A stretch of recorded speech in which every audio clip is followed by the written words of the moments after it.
ilmu dalamnya. Tapi kita dapat kopi tu aja dah. Berbeza dengan orang barat. Orang barat dia bukan tak dengar cerita Nabi ni. Dia memang dengar cerita Nabi tu. Nabi dia belah dada. Kemudian mereka berfikir. Sesama mereka. Berbincang sesama mereka. Munasabah ke orang tu boleh dia bedah dada katanya. Kalau munasabah bolehlah kita mengubati penyakit dalaman manusia. Nak fikir macam tu. Dia tidaklah cakap Melayu, dia fikir tu pun. Cakap putih dah. Is it possible to cut open a person's body and then you can cure his internal diseases? Faham ke mana? Tak faham pun kira faham lah juga ya. Lalu mereka membuat eksperimen. Tahu apa kata eksperimen? Percubaan. Dicubanya dengan arnab, dicubanya dengan anjing, dicubanya dengan babi. Akhirnya mereka berjaya menemui kaedah pembedahan jantung. Sekarang ni siapa yang menguasai ilmu pembedahan jantung? Barat ke timur? Islam ke kafir? Tak tahu dia menjawabnya. Islam ke kafir? Kafir. Pasal apa? Pasal mereka tak ada bukan tak ada ilmu. Mereka lah yang mencari apa? Kaedah-kaedah. Mereka ni dia punya otak tu inquisitif, selalu nak mencuba. Kita dengar cerita aja. Sedangkan yang dibedah dada tu siapa? Nabi kita, Rasul kita. Ikutan kita. Tapi kita tak ada ambil iktibar, tak ada ambil pelajaran. Dapat cerita aja lah. Jadi dapatlah kita ni hikayat, tapi tak dapat hidayat. Dapat hikayat aja. Hikayat serupa dengan hikayat Merung Mahawangsa, hikayat Malin Deman, hikayat bawang putih bawang merah. Itu aja dapat. Sepatutnya ilmu pembedahan ni orang Islam yang menguasainya. Tapi tidak berlaku. Tidak berlaku apa itu? Kerana yang apa? Yang mencipta atau yang mencari kaedah orang kafir. Orang kafir yang dapat kaedah, yang dapat ilmu itu. Termasuk untuk imam kita ni dah bedah jantung. Saya pun bedah jantung juga. Kita ni numpang ilmu siapa? Numpang ilmu daripada orang barat. Dengan kaedah mereka lah tu kita dapat bedah, dapat ilmu itu. Mujurlah adik mereka yang menguasainya. Kita pun dapatlah jantung kita dibedah. Kalau tidak entahlah, dah padam muka lah. Saya bedah jantung 3 tahun sudah. Tapi mana lagi lama? Tahun berapa tadi? Tahun 90? 2009. Inilah dia. Patutnya kita mengambil iktibar, mengambil pelajaran daripada peristiwa Nabi dibedah dada. Baik, habis cerita tu. Kemudian ditangkupkan semula dada Nabi itu. Tak ada kesan, tak ada parut pun. Kalau cara biasa ni ada parut tak? Ada. Saya buka dada ni, ada parut tak? Banyak ada parut sini. Dia bedah dada tu. Tapi Nabi langsung tak ada parut. Lepas itu dibawalah baginda berjalan. Naik satu kenderaan yang dipanggil Buraq. Kenderaan tu namanya Buraq. Nak sebut betul-betul, jangan borak. Kalau borak apa artinya? Merang. Kalau berak tu bukan berak pula, borak. Borak tu artinya temerang. Ini Buraq. Dia ambil daripada perkataan barqun. Barqun tu artinya kilat. Tuan-tuan ingat dah di kedai-kedai mamak dulu di Bidor ni entahlah. Di Kampung Gajah tu ada kedai-kedai mamak. Dalam kedai tu ada gambar kuda. Kuda tu berkepak.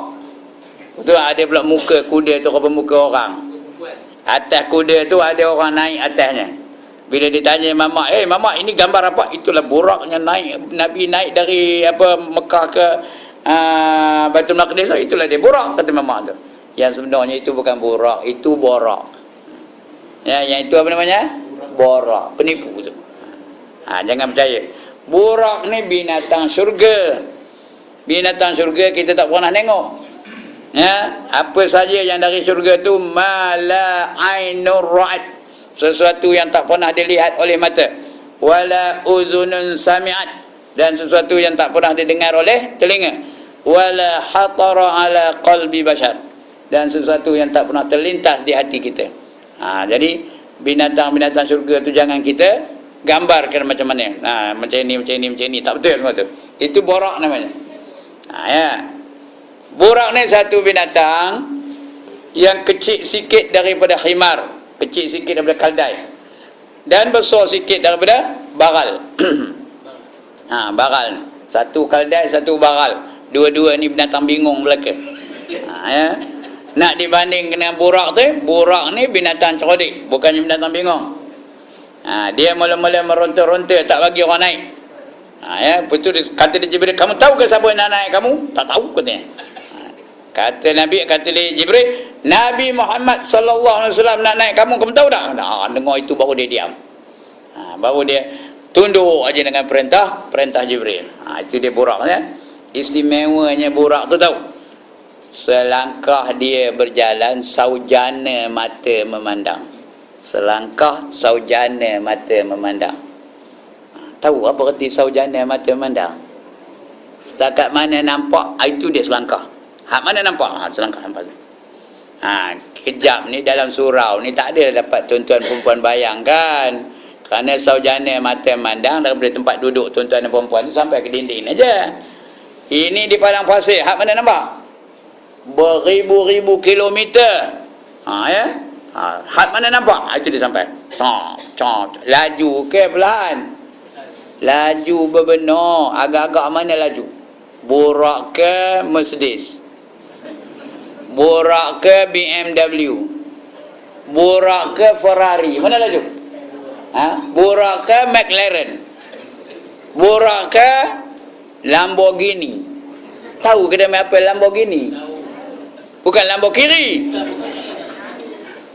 Lamborghini. Itulah dia lajunya borak tu. Special lagi tau.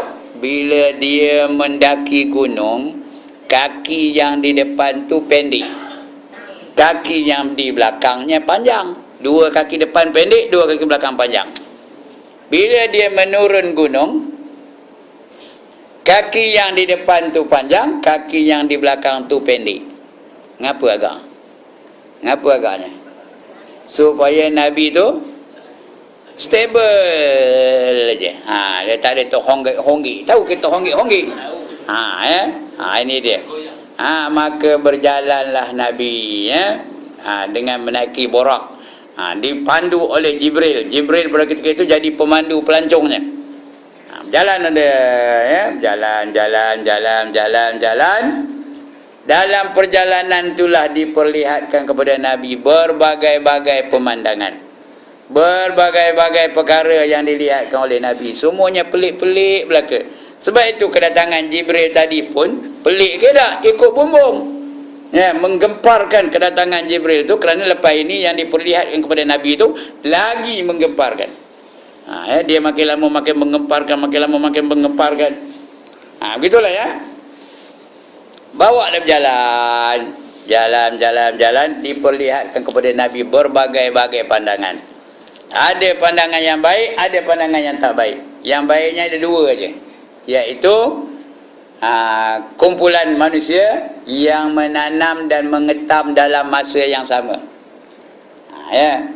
Dia tanam pokok, kejap-kejap itu tumbuh, kejap-kejap itu besar, kejap-kejap itu masak, kejap-kejap itu boleh diketam. Tanam doyan, besar, tumbuh, besar, masak, luruh, kejap-kejap itu. At the same time. Terkejut Nabi. Ditanya kepada Jibril, macam mana ini ya Jibril? Kata Nabi, itulah dia umat kamu dalam dunia dulu yang menafkahkan harta mereka di jalan Allah. Siapa menafkahkan hartanya di jalan Allah, Allah balas balik di syurga nanti. Kejap-kejap itu tanam, kejap-kejap itu besar, kejap-kejap itu masak, kejap-kejap itu boleh dipetik. Allah dah janji dalam Quran ni. Ada tak jumpa ayat yang berbunyi Rabbi ni? Masalul lazina yunfiquna amwalahum fi sabilillah kamasali habbatin ambatat sab'a sanabila fi kulli sumbulatin mi'atu habbah wallahu yudha'ifu liman yasha' wallahu wasi'un alim. Bandingan mereka yang menafkahkan harta mereka di jalan Allah adalah seperti seorang menanam sebiji benih yang tumbuh darinya 7 tangkai. Tiap-tiap satu tangkai terdapat 100 biji benih. Itulah pembalasan dari Allah yang paling sedikit, paling dhaif, paling lemah. Sedangkan perbendaharaan Allah itu amat luas dan Allah Maha mengetahui. Allah dah janji, siapa menafkahkan harta di jalan Allah, dia dapat berapa kali ganda? Macam orang menanam sebiji benih, tumbuh dari benih itu 7 tangkai. Tiap-tiap satu tangkai ada 700 benih. Ada 100 benih. Tiap-tiap satu tangkai itu ada 100 benih. Kalau 7 tangkai berapa? 700 lah. 7 kali 100. Itu selemah-lemah pembalasan dari Allah Ta'ala. Sebab itu malam ni, kalau bertabung untuk berjalan, siapa bagi RM1 malam ni? Allah balas balik berapa ringgit? Berapa? Salah. Berapa ringgit? RM700. Ya. Sekali lagi. Kalau siapa bagi RM1 malam ni, Allah balas balik berapa? RM700. Kalau bagi RM10, ya Allah, dia mereka tidak ke ngaji matematik pun.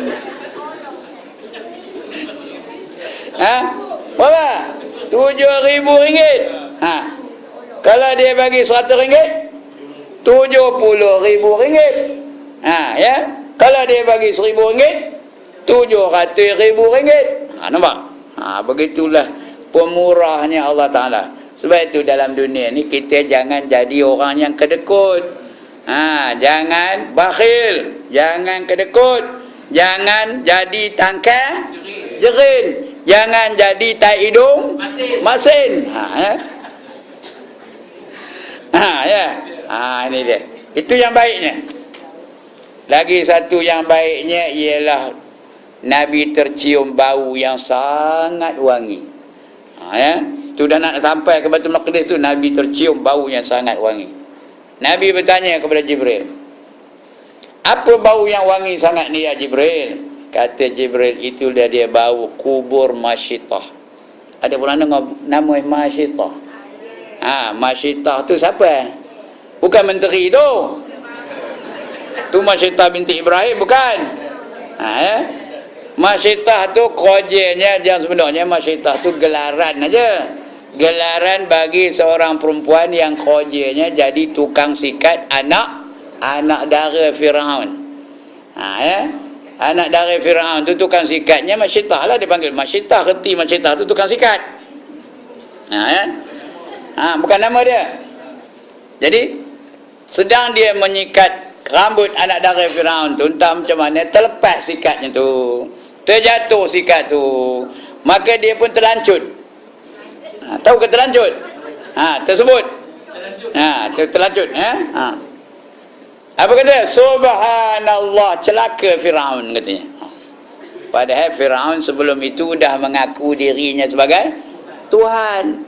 Dia dah istihab. Faqala ana rabbukumul a'la, kata Firaun. Maka berkata dia, sesungguhnya aku ini adalah Tuhan kamu yang maha mulia. Semua menerima. Semua orang negara Mesir itu semua menerima. Tak ada seorang pun yang berani menentang. Siapa menentang akan dewa, akan dibunuh. Siapa menentang akan dibunuh. Jadi semua terima. Ulama terima, ustaz terima, tu imam terima, semua terima. Kalau tidak mati. Pasal dia dah mengaku istihad dia tu, dia tu Tuhan. Firaun ni memang special sikit tau. Umurnya 500 tahun lebih.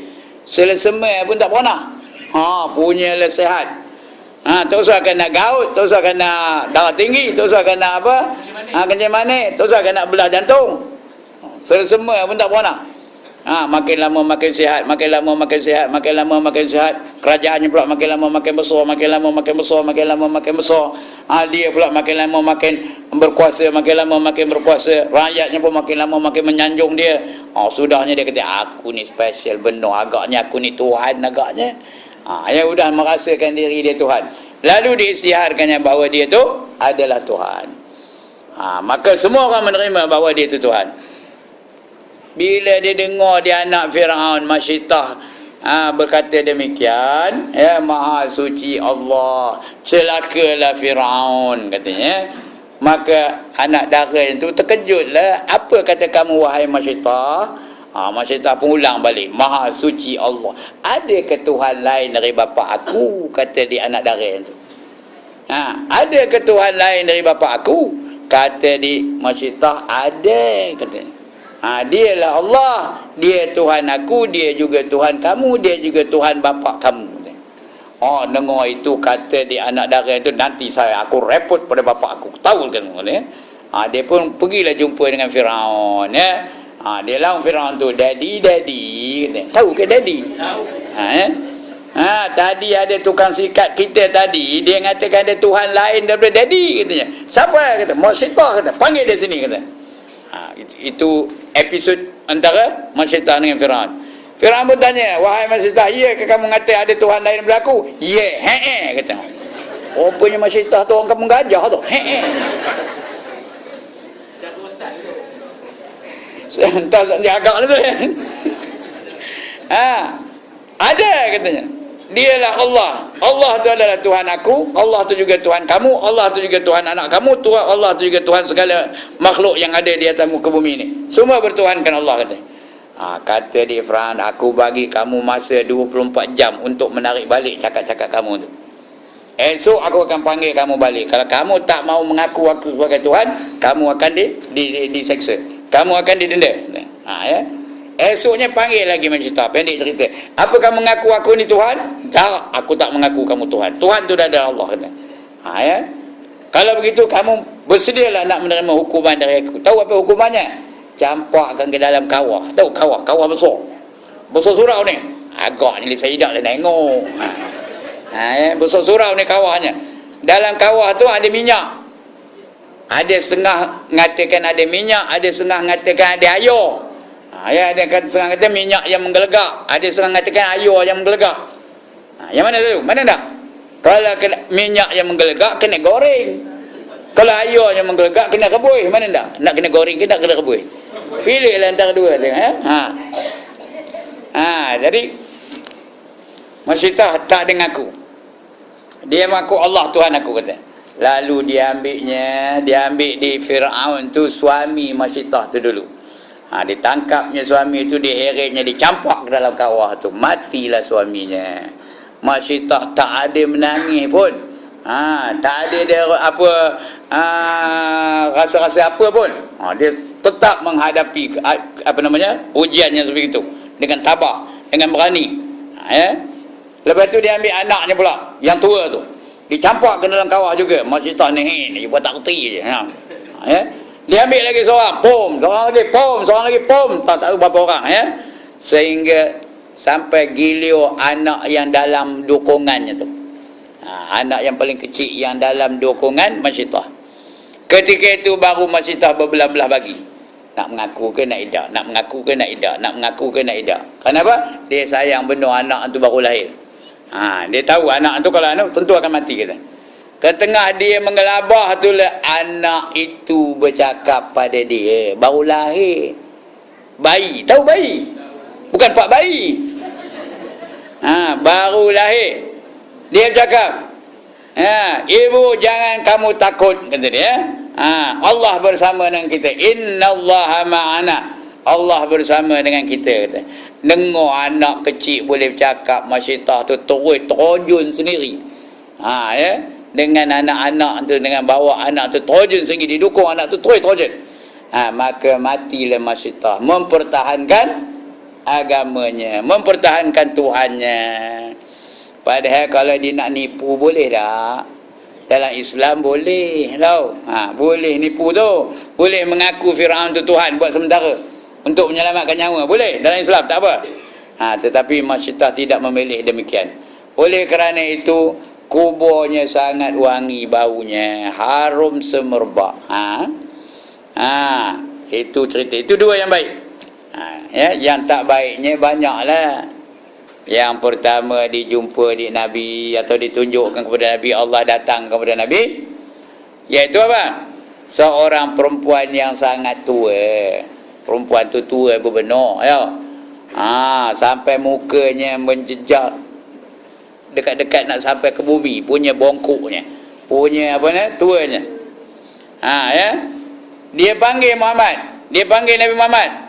Ya Muhammad, marilah sebentar kita bersembang.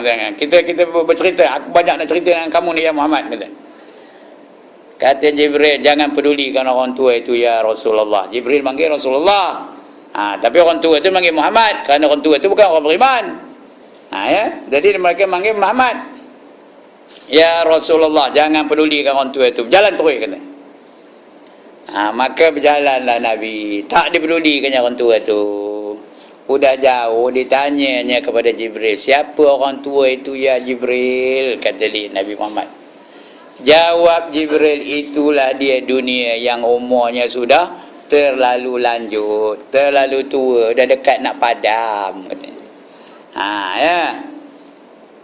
Tuan-tuan dan puan, peristiwa ini 1400 tahun sudah berlaku. Ya. Kata Jibril, dunia ini udah dekat benar nak padam. Tapi tak juga padam, dah 1400 tahun. Ya. Saya dah masih ada lagi, Ya, tuan-tuan pun ada lagi, perempuan pun ada lagi, tak ada juga padam. Patutnya dah lama lah padam. Kata dia Jibril dah dekat benar nak padam. Agaknya nipu ke Jibril tu? Malaikat reti ke nipu? Mana reti nak nipu? La ya'sunallaha ma amarahum. Tak pernah dia tu derhaka kepada Allah tentang apa saja yang diperintahkan kepadanya. Jadi apa penjelasannya? 1400 tahun tu dunia. 1400 tahun kalau diukur dengan hari akhirat baru 1.4 hari saja. Kerana satu hari di akhirat bersamaan dengan 1000 tahun dunia. Yaumin kana miqdaruhu alfasanatim mimma ta'uddun, kata Allah dalam surah Sejadah. Pada hari yang mengikut kiraan kamu adalah 1000 tahun mengikut perhitungan kamu di dunia ini. Satu hari 1000 tahun. Jadi kalau 1400 tahun antara sekarang ni dengan zaman Nabi dulu baru 1.4 hari. Sekejap ke lama benar dah. Kalau ikut ukuran akhirat 1/4 hari. Sekejap aja. Jadi menasabahlah dunia ni belum kiamat lagi. Tapi tak lama lagi akan kiamat lah. Tanda-tanda besarnya tak lama lagi akan muncul. Itu cerita lain. Next time lah. Kalau nak cerita kiamat, next time, not now. Jadi kena jemput saya lagi lah. Tapi bukan bulan depan ya. 6 tahun lagi ke, boleh jemput saya. Cerita tentang akhirat aja. Baik, balik cerita ni tadi. Ya. Jadi udah tu, walaupun perempuan itu dah tua, beregi. Tahu beregi? Tahu. Apa beregi? Makeup beria benar. Ya. Bedaknya 8 kati mukanya tu. Udah tak nampak dia punya kedut-kedut, tak nampak dah. Penuh dengan bedak aja. Licin je. Nin aja rupanya, tahu. Lepas tu pakai pula gincu. Gincu apa? Gincu apa? Dia memang tak tahu nak jenama gincu ke apa? Gincu apa? Tak dengar apa? Avon. Gincu Avon. Betul lah tu. Gincu Avon. Betul pakai pula apa? Pakai pula baju apa? Bajunya apa? Bebek. Tahu bebek? Ya. Belakangnya terbuka, depannya tutup. Lepas tu pakai pula kasut tumit tinggi. Tahu kasut tumit tinggi? Dia berjalan tu terketik-ketik. Tumit tinggi tau, terketik-ketik. Macam apa? Macam apa? Pandai dia mah tu. Macam itik. Tahu tak? Ya Allah, macam itik. Macam itik. Pulang petang tiada lagi. Lan melenggang bibirnya merah lagi. Tak pernah dengar ke mana? Delima merekah lagi. Kain tinggi sebelah lagi. Betisnya membayang. Itu dia Nona Datuk Kamarudin.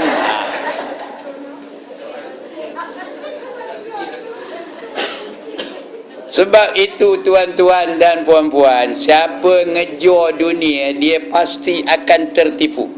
Macam orang ngejual perempuan tua tadi dia, pasti akan tertipu.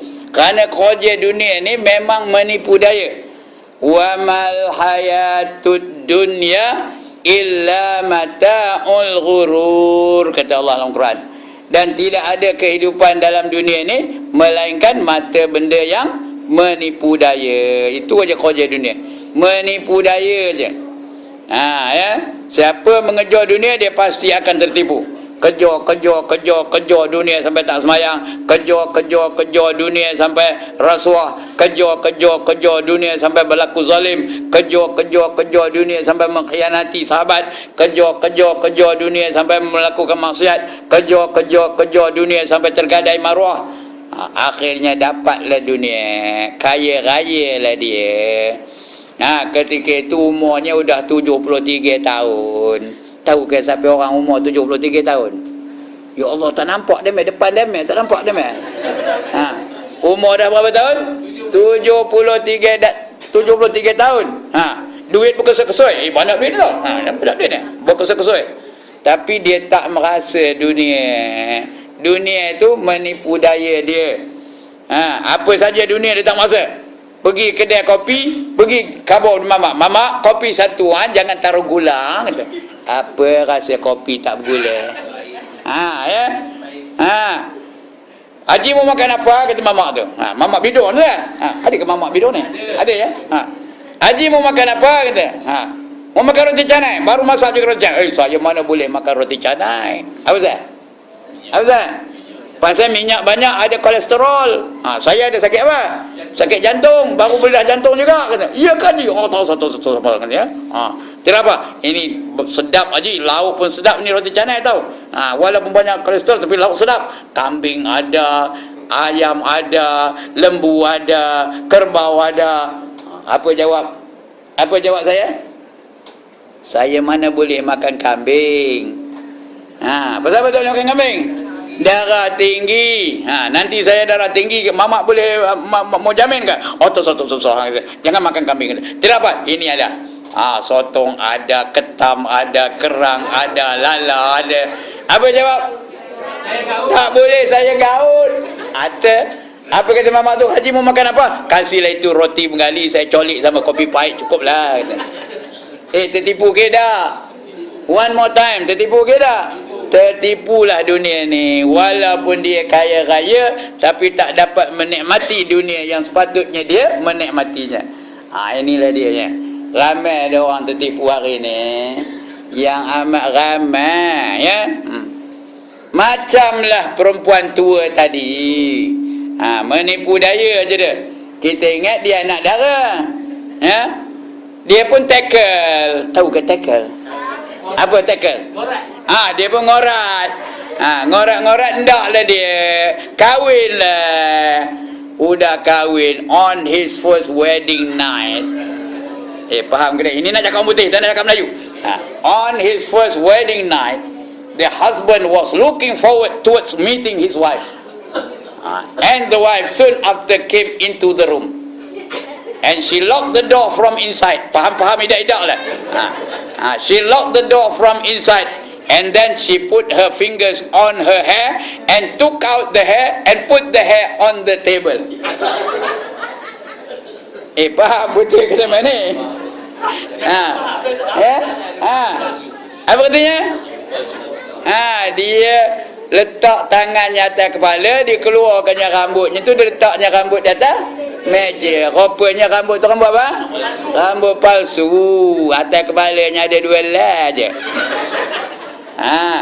Tak habis lagi. And she put her fingers onto her teeth and then took out the teeth and put the teeth on the table. Apa dah? Tangannya pergi megang gigi, dikeluarkannya giginya, letak gigi tu atas meja. Rupanya gigi dia ada berapa batang? 2 batang aja. Kemudian dia ngadap suami tu. Katakanlah tu imam suami dia. Dia ngadap tu imam dia. Dia. Ya. Dia ngadap apa? Tu imam tengok dia. Betul apa? Bukan benson. Dia tengok dia. I love you my darling. Kata. Ya. Bila sebut I love you my darling tu imam ni Naik semangat ke? Down. Tahu ke down? Tertipu tak? Tertipu ke tak? Inilah dia dunia. Kerjanya menipu daya je. Sebab itu tuan-tuan berhati-hatilah dengan dunia. Jangan sampai dunia ini menghalang kita daripada mengingati Allah. Ada dah Allah sebut dalam Quran, la tulhikum amwalukum wala auladukum an zikrillah. Ada dah? Tidak hari Jumaat tu imam baca. Tu imam tak datang malam ni. Ada ke tu imam? Tu imam Jumaat ke? Ada apa baca? La tulhikum. Tu imam tak datang. Saya kenal tu imam sini ni, Awaludin. Tak datang. Ya. Tak datang ni. Tak apalah. La tulhikum amwalukum wala auladukum an zikrillah. Jangan jadikan apa? Ahli-ahli kamu dan harta-harta kamu dan anak-anak kamu sebagai penghalang daripada mengingati Allah. Allah dah warning kita. La tulhikum amwalukum wala auladukum an zikrillah. Kenapa? Faman ya'mal zalika faulaika humul khasirun. Barang siapa mengamalkan yang apa itu, barang siapa yang menjadikan dunia itu sebagai penghalang untuk mengingati Allah, mereka itulah orang-orang yang rugi. Tuan-tuan nak rugi ke nak untung? Nak untung, tak nak rugi. Jadi kalau nak rugi tak apa, kejar dunia ni. Nanti akan jadi rugi. Okey, habis cerita tu. Cerita dunia dah habis. Berjalan lagi Nabi. Jalan. Lama benar jalannya. Jalan. Jumpa satu kaum. Apa buat dia kaum tu? Ngempuk kepala dengan batu. Ambil batu empuk kepala. Pam! Hancur. Bersembur-sembur otak tu. Bersembur-sembur darahnya. Lepas tu elok balik kepala tu.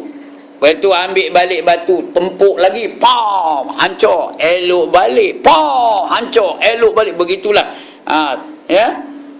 Empuk lagi, hancur, elok balik, empuk, hancur, elok balik. Begitulah. Berterusan. Terkejut Nabi nengoknya. Tanya dia Nabi kepada Jibril, "Man hum ya Jibril?" Kata dia Nabi, "Siapa mereka itu ya Jibril?" Jawab Nabi, bukan jawab Nabi, jawab Jibril, "Itulah dia manusia-manusia kaum kamu, umat kamu yang dalam dunia dulu tak hendak semayang 5 waktu. Esok orang tak semayang, ngempuk kepala dengan batu. Elok balik, empuk lagi, elok balik, empuk lagi. Ini kepala sendiri tau. Bukan kepala orang. Kalau kepala orang saya pun nak ngempuknya. Ini kepala sendiri." Begitulah. Empuk kepala. Kenapa? Kerana semayang ni ibadah yang utama yang mesti dilakukan oleh umat Muhammad. Itu sebab dalam Quran, itu sebab juga Nabi Muhammad tu dipanggil naik ke langit untuk menjalankan perintah apa? Perintah semayang. Yang paling tinggi nilainya di sisi Allah ialah semayang. Sebab itu semayang ni merupakan ibadah yang pertama yang akan dihisap oleh Allah Ta'ala. Akan dicek oleh Allah Ta'ala. Semayang langsung. Cukup ke tak cukup? Betul ke tak betul? Ikhlas ke tak ikhlas? Dicek semayang tu. Mula-mula dicek iman. Itu iman nombor satu. Penting-penting iman lah. Sebab soalan yang pertama apa? Apa soalan yang pertama? Man Rabbuka? Siapa Tuhan kamu? Man Rabbuka? Jawab apa? Man Rabbuka? Entah, hidup pula teman tahu apa jawab. Dia tum bagi dia apa? Bagi dia Munkar dan Nakir. Wa man Nabiyuka? Dia pun jawab nyong orang ngerti kata betul. Pong bagi lagi. Wa ma imamuka? I'm sorry, I do not know the answer. Pong kata bagi lagi. Tak ada lah cakap orang putih di kubur. So cakap Arab belaka. Itu nak. Lepas itu baru ditanya semayang. Cukup ke tak? Dia mati umur berapa? Dia start semayang umur berapa? Cukup ke tak? Kali berapa hari dia hidup dalam dunia ni? Kali 5. Cukup tak? Bila cukup tak selesai lagi. Tengok semayangnya betul ke tak? Bacaannya betul ke? Fatihahnya betul ke? Takbiratul ihramnya betul ke? Iktidalnya betul ke? Tahiyatnya betul ke? Udah betul dan cukup, baru dicek ikhlas ke tak semayangnya. bila dah betul semua, baru kata malaikat tu, tidurlah kamu di dalam kubur kamu ini laksana seorang mempelai. Tahu? Macam mempelai tidur di kubur. Tuan-tuan tak ingat ke jadi mempelai ke tu? Ya Allah, saya dah dekat 50 tahun jadi mempelai, ingat lagi? Lupa dah. Ya Allah, kalau lupa aja entahlah ya. Ingat tak jadi mempelai dulu? Lena ke tak lena tidur? Kalau lena bingung jawabnya. Ya.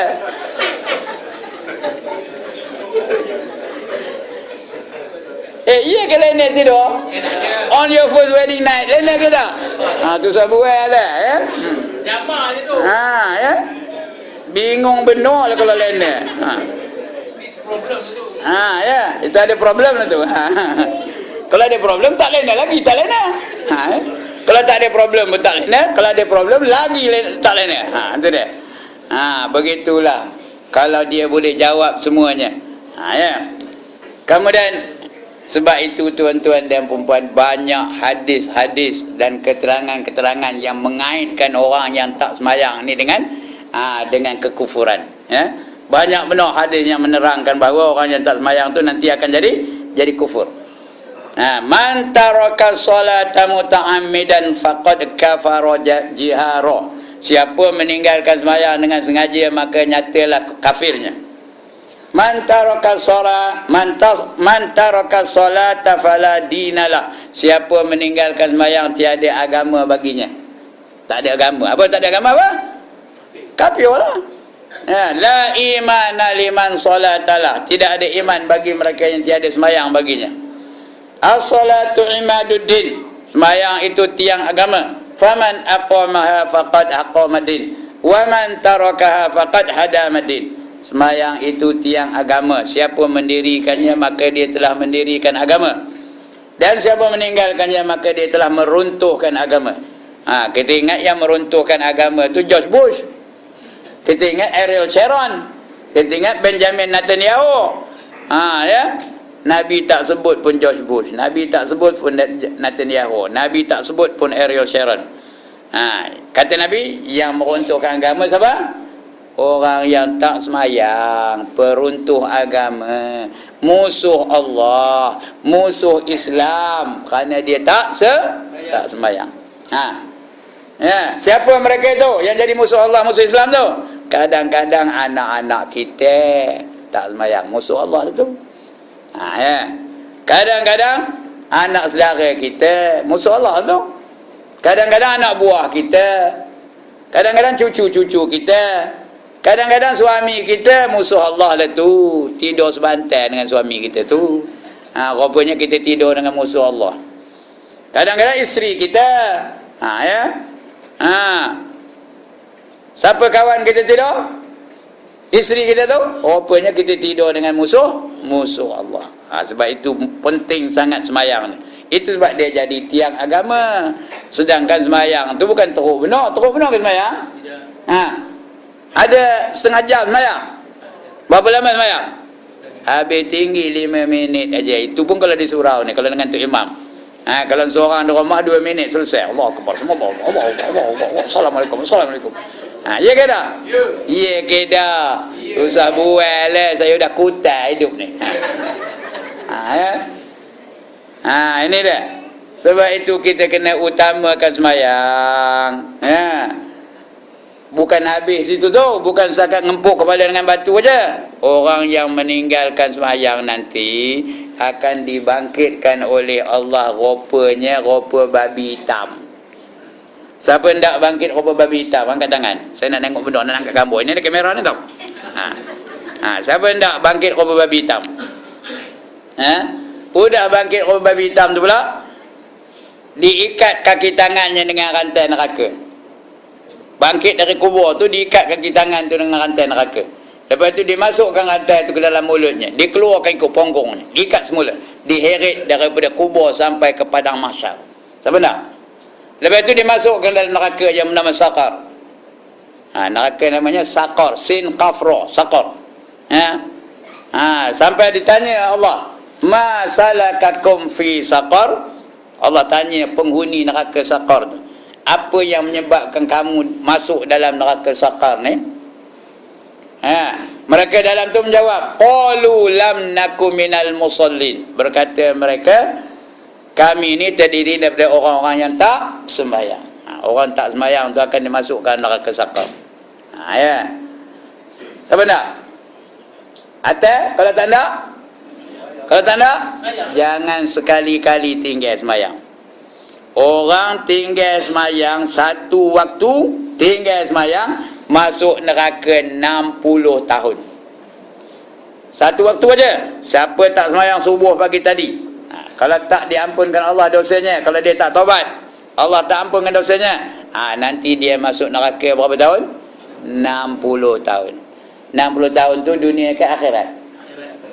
Akhirat. Tadilah kita cerita ya. Satu hari di akhirat bersamaan dengan 1000 tahun dunia. Kalau 60 tahun akhirat, berapa tahun dunia? Ya Allah. Itu matematik dapat berapa SPM tu? Ya. Satu hari di akhirat 1000 tahun dunia. Ya. Kalau 60 tahun akhirat, berapa tahun dunia? 60 kali 1000 kali 365 tahun.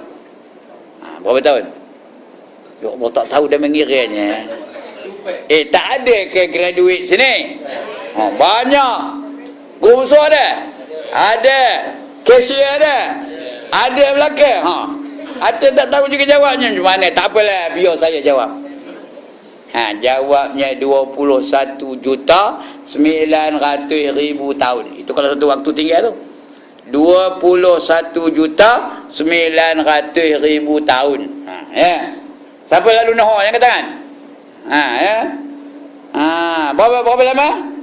Berapa lama sekali lagi? Dah lupa tak, penat ngabur. Apa? 21,900,000 tahun. Tampak? Saya seorang je pandai. Orang lain semua tak ada pandai. Kenapa saya seorang pandai? Udah siap kira dulu dah koma. Sebab tahu tu ya. Hari-hari je apa? Tajuk ini entah berapa ratus kali dah saya syarahkan. Ini dia. Satu waktu tinggal tu. Kalau umur dah 70 tak pernah sembahyang, macam. Kalau umur dah 60 tak pernah sekali pun tak pernah sembahyang, macam.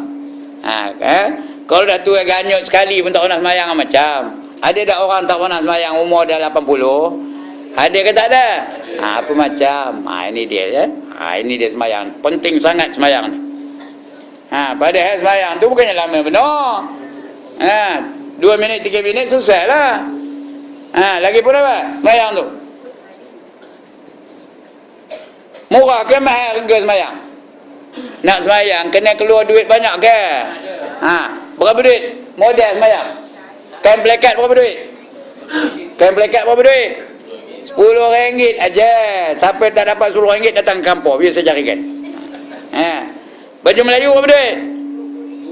RM25 lah. Baru RM35. Kepiah berapa duit? Kepiah lebel yang pakai tuan-tuan ni berapa duit? Habis RM10, habis RM5. Nakkan pergi tunggu orang balik dari Mekah. Pergi je. Jadi modalnya korang benar. Patutnya tak usahlah semayang jadi rukun Islam, tiang agama. Patutnya tiang agama tu haji lah, ya lah. Kerana nak pergi haji korang-korang mesti ada 10,000 baru boleh pergi haji. Ya. Ini semayang pula. Patutnya puasa lah. Puasa tu punya lah teruk ya. Dah pukul 5 petang tu Allah punya lah dahaga. Tengok cucu kita minum air pahit rasa cendol. Ya ke tak? Patutnya puasa lah.